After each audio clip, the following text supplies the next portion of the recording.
किसी गांव के एक घर में सुंदर बगीचा था, जिसके चारों तरफ सफेद बाड़ थी। बाड़ की दूसरी तरफ नाला और एक सड़क थी। उसके किनारे पर लगी घास में एक डेज़ी का पौधा खिला था। सूरज उस छोटे से जंगली पौधे पर वैसे ही अपनी धूप डालता था जैसे कि बगीचे में बोए गए सुंदर फूलों पर। डेज़ी का पौधा लंबा होता जा रहा था। एक सुबह उसमें फूल फूटा। उसकी पत्तियां सफेद थी और बीच में पीला बटन जैसा था, जैसे सूरज हो। वह यह नहीं जानती थी कि लंबी घास में कोई उसे देख नहीं पाएगा, और न ही वह यह जानती थी कि लोग जंगली फूलों से नफरत करते हैं। नहीं, वह संतुष्ट थी। वह गर्म सूरज की तरफ चेहरा किए उसे देखती रहती थी और लवा पक्षी का गीत सुनती रहती थी। उस दिन छोटी सी डेज़ी ऐसी खुश थी जैसे वह दिन सोमवार न होकर कोई छुट्टी का दिन हो। सब बच्चे स्कूलों में अपने डेस्कों पर कुछ सीख रहे थे और यह अपनी टहनी पर लगी कुछ सीख रही थी। उसने यह जाना कि सूरज का स्पर्श गर्म होता है और जीवन खुशियों से भरा होता है। उसका मानना था कि लवा पक्षी का गाना संसार में सबसे अच्छा है। उसके सुरों में उसे अपनी भावनाएं छिपी लगती थी। वह उसे देखती थी कि वह गाने के साथ उड़ भी सकती थी, पर उसे इस बात से न उदासी होती थी, न जलन कि उसके पास यह चीजें नहीं थी। वह सोचती थी कि मैं सुन सकती हूँ और देख सकती हूँ। सूरज मुझे गर्माई देता है और हवा मुझे चूमती है। मैं तो बहुत अमीर हूँ। बाड़ की दूसरी तरफ वाले बगीचे में बड़े सुंदर फूल लगे थे जो बड़े हो रहे थे। उनमें खुशबू कम थी पर गर्व बहुत था। पियोनिया फूल अपने को फुलाकर गुलाब से बड़ा होना चाहता था, हालांकि इससे कोई फर्क नहीं पड़ता था। ट्यूलिप फूलों का रंग बड़ा सुंदर था और वे इस बात को जानने की वजह से सीधे तने खड़े थे जिससे सबकी नजर उन पर पड़े। उनमें से किसी ने भी बाड़ के बाहर डेज़ी की तरफ ध्यान तक नहीं दिया, पर वह उन्हें देख रही थी और सोच रही थी, ये फूल कितने महंगे और सुंदर लग रहे हैं। मैं जानती हूँ कि सुंदर गीत गाने वाली वह चिड़िया उनके पास जरूर जाएगी। भगवान का शुक्र है कि मैं इनके पास ही हूँ। मैं यहीं से सब कुछ देख सकूंगी।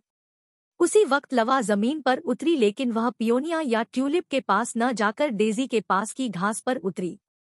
बेचारी डेज़ी इतनी इज्जत पाकर ऐसी अचकचा गई कि समझ ही नहीं पा रही थी कि क्या सोचे। छोटी सी चिड़िया डेज़ी के आसपास नाच नाच कर गा रही थी, घास कितनी नरम है, यह छोटा सा फूल कितना प्यारा है, इसके दिल में सोना है, इसकी पोशाक चांदी की है। असल में लवा को डेज़ी के बीच का पीला रंग सोने जैसा लगा और उसकी सफेद पत्तियां चांदी जैसी चमक रही थी। डेज़ी की खुशी का बयान नहीं किया जा सकता। चिड़िया ने अपनी चोंच से उसे चूमा, उसके लिए गाना गाया और फिर नीले आकाश में उड़ गई। डेज़ी को सहज होने में 15 मिनट लगे। उसने शर्माते हुए बगीचे की तरफ नजर डाली। उसे लगा सब फूलों ने उसे इज्जत पाते हुए देखा होगा, पर ट्यूलिप पहले जैसे सीधे खड़े थे, सिर्फ गुस्से से उनके चेहरे कुछ और लाल हो गए थे। पियोनिया मोटे दिमाग के थे। अच्छी बात यह थी कि वे बोल नहीं सकते थे, नहीं तो शायद डेज़ी को एक दो बात सुना देते। पर जंगली फूल को उनकी नाराजगी का पता चल गया था, जिससे वह दुखी हुई। उसी समय एक नौकरानी तेजधार वाला चाकू हाथ में लिए हुए बगीचे में गई और सीधी ट्यूलिप तक गई और एक के बाद एक सारे फूल काट लिए। डेज़ी ने ठंडी सांस लेते हुए सोचा, कितनी बुरी बात है कि उनके लिए जीवन खत्म हो गया। नौकरानी फूल लेकर घर में चली गई। अब डेज़ी खुश थी कि वह बाड़ के दूसरी तरफ घास में थी और सिर्फ एक जंगली फूल थी। रात आने पर उसने अपने पत्ते मोड़े और सोकर चिड़ियों और सूरज की गर्माई के सपने देखने लगी। अगले दिन जब सुबह की ताज़ी हवा में डेज़ी ने खुशी खुशी अपने पत्ते ऐसे खोले जैसे गोरी गोरी नन्ही बाहें हों, तो उसे फिर चिड़िया का गाना सुनाई दिया, पर अब उसकी आवाज़ और गाना दोहखी और उदास था। उसके दोहक का कारण यह था कि उसे पकड़कर पिंजरे में डाल दिया गया था। पिंजरा खुली खिड़की में रखा था, पर वह उसमें बंद थी और बहुत उदास थी। वह उस वक्त के गीत गा रही थी जब वह ऊंचे आकाश में उड़ते हुए या अनाज के हरे भरे खेतों में गाया करती थी। तब उसके पंखों में आज़ादी की ताकत होती थी। छोटी डेज़ी उसकी मदद करना चाहती थी, पर कैसे करती?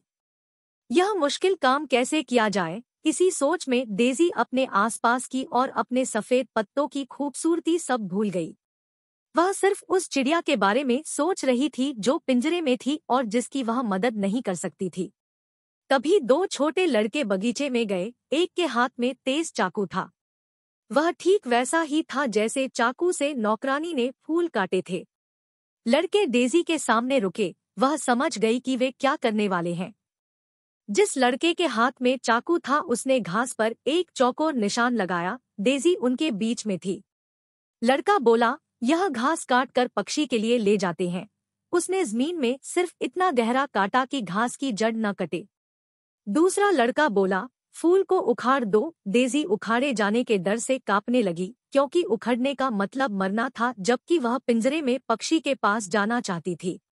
चाकू वाला लड़का बोला, रहने दो, यह अच्छा लग रहा है। डेज़ी को पिंजरे के नीचे रखी गई घास में छोड़ दिया गया।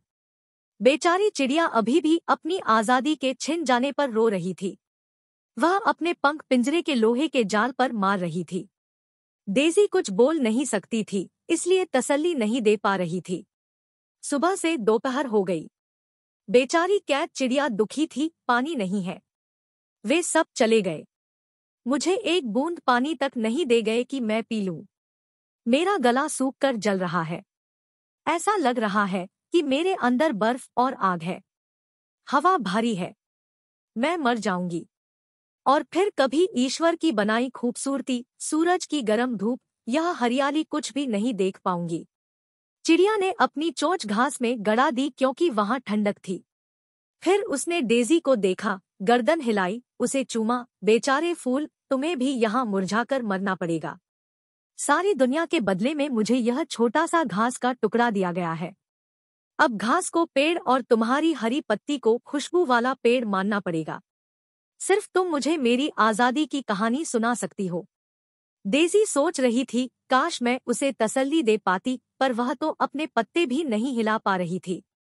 पर उससे आने वाली खुशबू आम डेज़ी के फूलों की खुशबू से कहीं ज्यादा तेज थी। चिड़िया यह समझ रही थी। इसीलिए दर्द से बेचैन होकर जब वह घास उखाड़ रही थी तब भी उसने फूल को नहीं छुआ। शाम हुई, पर कोई उस बेचारी चिड़िया के लिए पानी नहीं लाया। उसने अपने पंख फैलाए, उसका छोटा सा शरीर कांपा, फिर उसने अपना सिर फूल की तरह मोड़ा। दिल में आजादी की चाहत और पानी की इच्छा लिए एक आखिरी आवाज के साथ वह मर गई। डेज़ी उस रात पिछली रात की तरह अपने पत्ते नहीं मोड़ पाई। उसने दुखी होकर अपना छोटा सा सिर नीचे की तरफ झुका दिया। अगली सुबह लड़के आए। पक्षी को मरा हुआ देखकर बहुत दुखी हुए। उन्होंने एक छोटी सी कब्र खोदी, उसमें पत्ते बिछाए, पक्षी के शरीर को एक सुंदर लाल डिब्बे में रखा और बड़े शाही ढंग से बेचारे को दफना दिया। जब वह जिंदा थी, गा सकती थी, तब बेचारी को पिंजरे में बंद कर दिया। प्यास से तड़पती को पानी तक नहीं दिया, पर मरने के बाद उसके ठाठ हो गए और उन्होंने उसके लिए आंसू भी बहाए। घास का टुकड़ा डेज़ी के साथ धूल भरी सड़क पर फेंक दिया गया। किसी ने उस छोटे से फूल की तरफ ध्यान भी नहीं दिया, पर उसे पक्षी के लिए बहुत दुख हुआ था और वह उसे तसल्ली दिलाने की पूरी कोशिश करती रही थी।